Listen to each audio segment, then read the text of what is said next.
Alkisah dahulu kala, terdapat sebuah kerajaan di Jawa Timur yang bernama Kerajaan Medang Kauripan. Dipimpin oleh raja yang bernama Prabu Airlangga. Sang Prabu merupakan putra guna pria Dharma Patni dan Udayana dari Bali.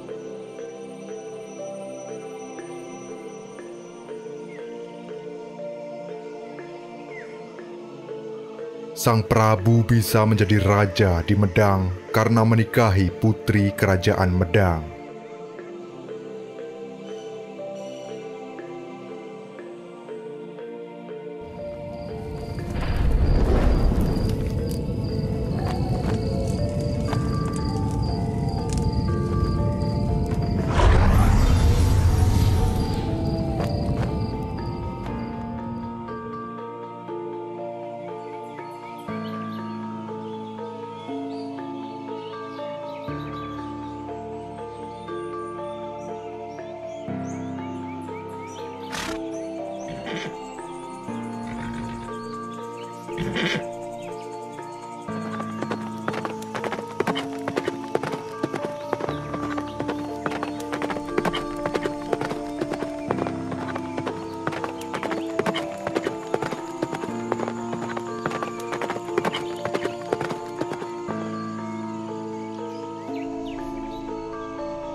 Saat memasuki usia senja, Sang Prabu ingin bertapa.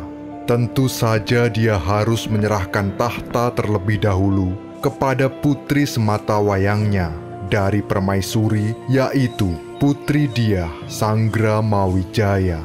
Putri Diah adalah putri yang cantik jelita.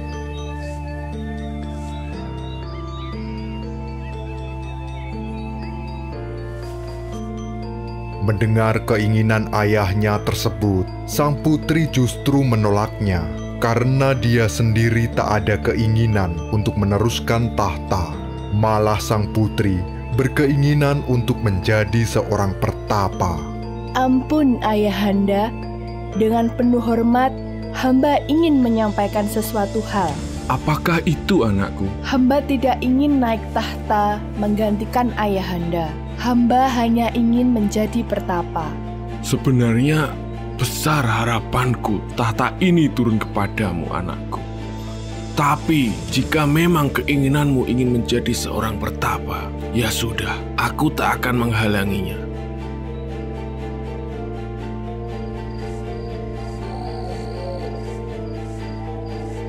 Setelah mendapatkan restu dari Prabu Airlangga, berangkatlah sang putri menuju ke sebuah gua yang bernama Gua Selo Mangleng.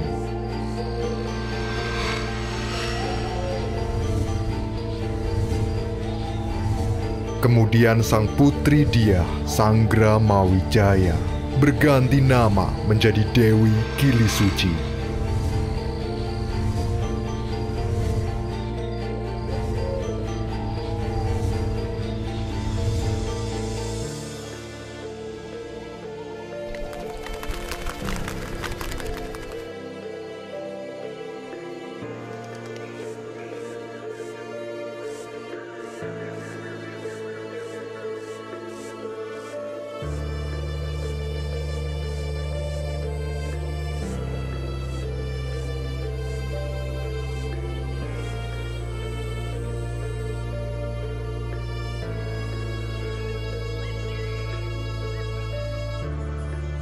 Dikarenakan putri sematawayangnya menolak, maka sang Prabu akhirnya menyerahkan tahta kerajaan Medang kepada putra salah satu selirnya.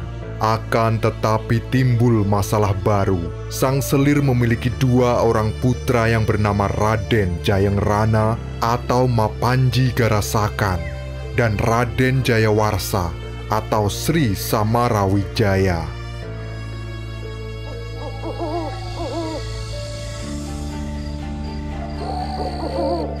Melihat kedua putranya tersebut, Sang Prabu kembali bimbang. Jika nanti aku menyerahkan tahtaku kepada salah satu di antara mereka, bisa jadi menimbulkan iri hati, bahkan peperangan. Sang Prabu akhirnya mencari jalan keluar yang adil untuk kedua putranya. Dia memikirkan hal ini begitu lama, namun tidak menemukan jawaban.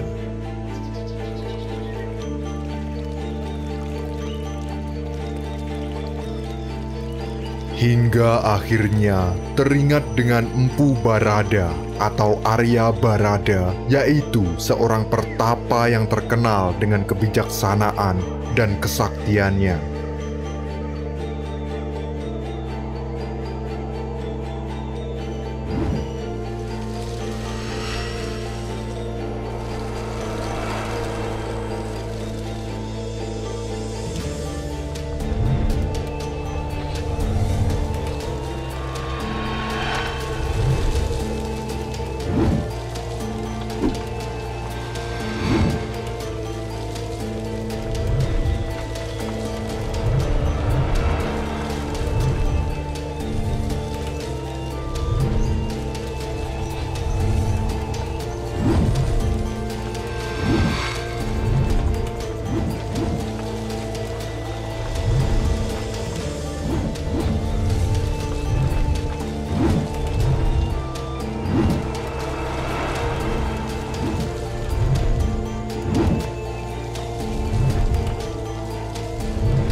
Kemudian suatu hari dipanggilnya Empu Barada untuk menghadap Sang Prabu. Di dalam pertemuan itu, Sang Prabu meminta Empu Barada untuk pergi ke Pulau Bali. Empu Barada, tolong cari tahu tahta kerajaan milik Ayahanda yang berada di Pulau Bali. Apakah di sana masih ada tahta yang kosong? Baik, Baginda, segera hamba laksanakan.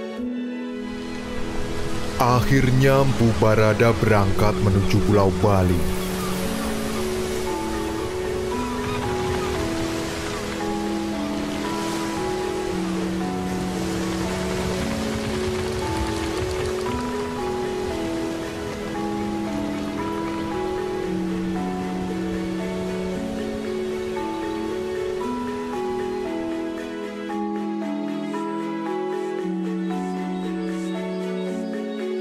Namun sesampainya di kerajaan milik Ayahanda, Prabu Airlangga, tahta tersebut sudah diberikan kepada sang adik Prabu. Mendengar hal itu, Empu Barada akhirnya pulang ke kerajaan Medang untuk melaporkan hal tersebut.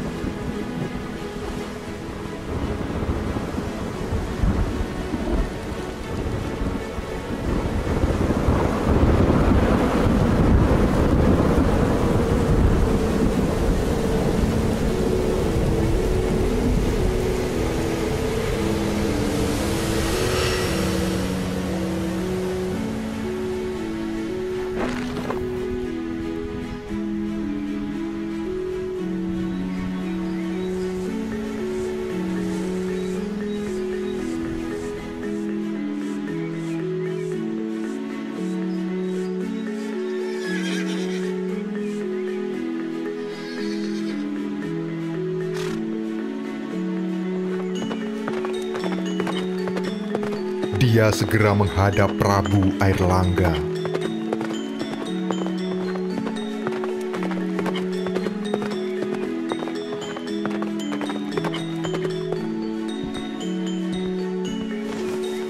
Ampun Baginda, tahta milik ayah Baginda di Pulau Bali itu sudah diberikan kepada adik Baginda yang bernama Marakata. Dan saat ini anak wungsu naik tahta sepeninggal Marakata.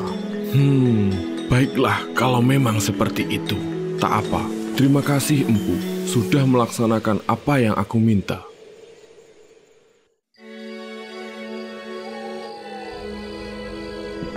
Berhari-hari sang Prabu memikirkan cara membagi wilayah kerajaan agar adil untuk kedua putranya.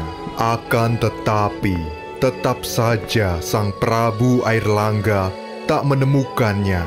Nampak raut wajah bingung sang Prabu.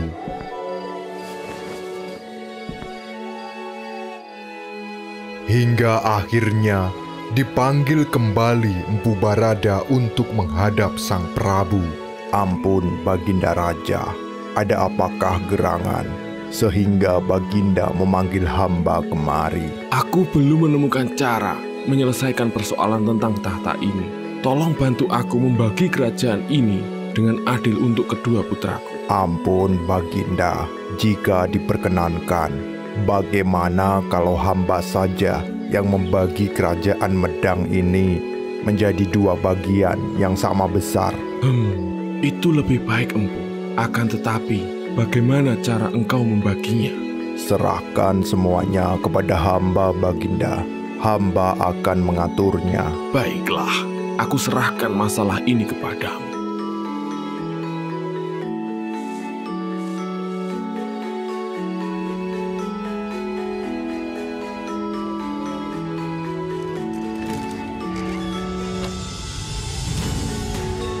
Empu Barada kemudian mengambil benda berupa kendi sakti di tempat penyimpanan pusaka.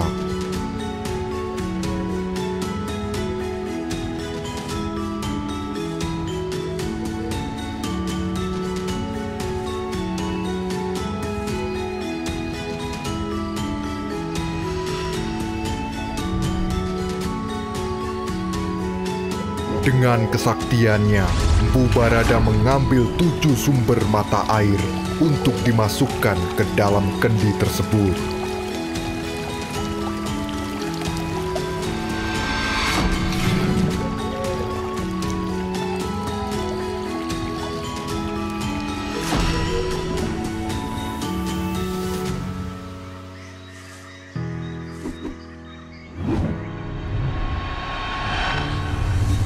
Keesokan harinya, Empu Barada terbang sambil membawa kendi yang sudah terisi 7 sumber mata air itu.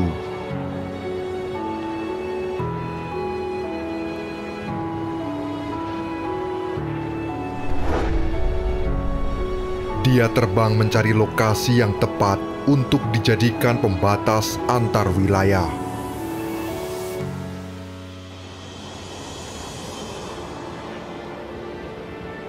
Ketika sudah berada di tengah wilayah kerajaan Medang, Empu Barada menumpahkan air kendinya.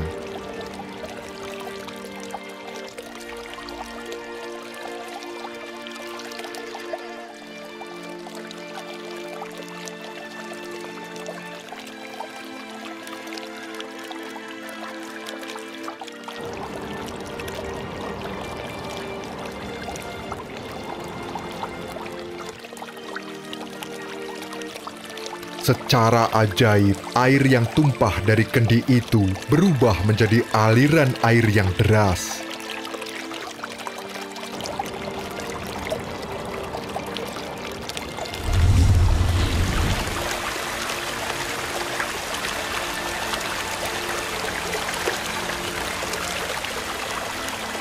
Secara perlahan, aliran itu membentuk sebuah sungai bernama Sungai Berantas. Dengan adanya sungai tersebut, kerajaan Medang terbagi menjadi 2 bagian.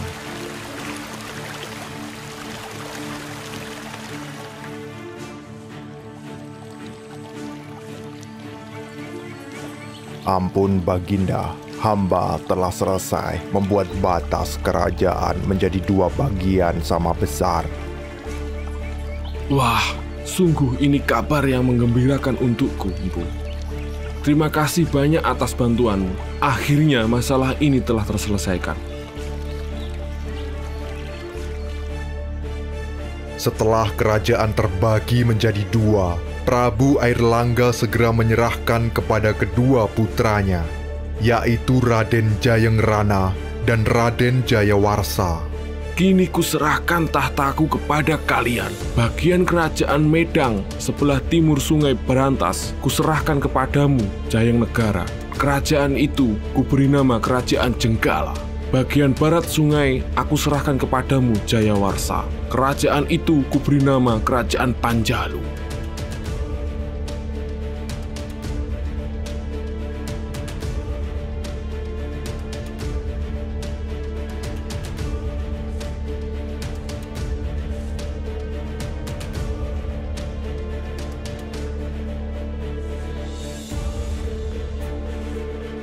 Setelah tahta kerajaan resmi diserahkan kepada kedua putranya, Sang Prabu Airlangga dengan tenang pergi bertapa ke sebuah tempat bernama Pucangan.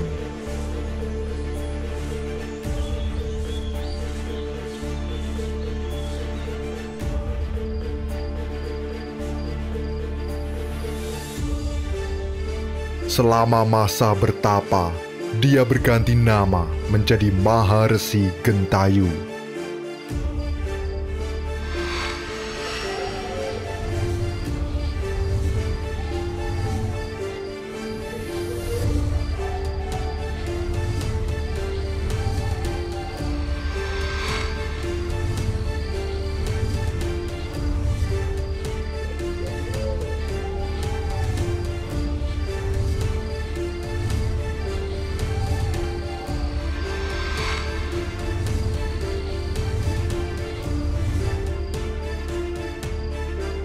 Akhir cerita, wilayah Panjalu yang dipimpin oleh Prabu Jayawarsa kemudian berubah menjadi Kerajaan Kadiri dan yang sekarang disebut dengan Kediri.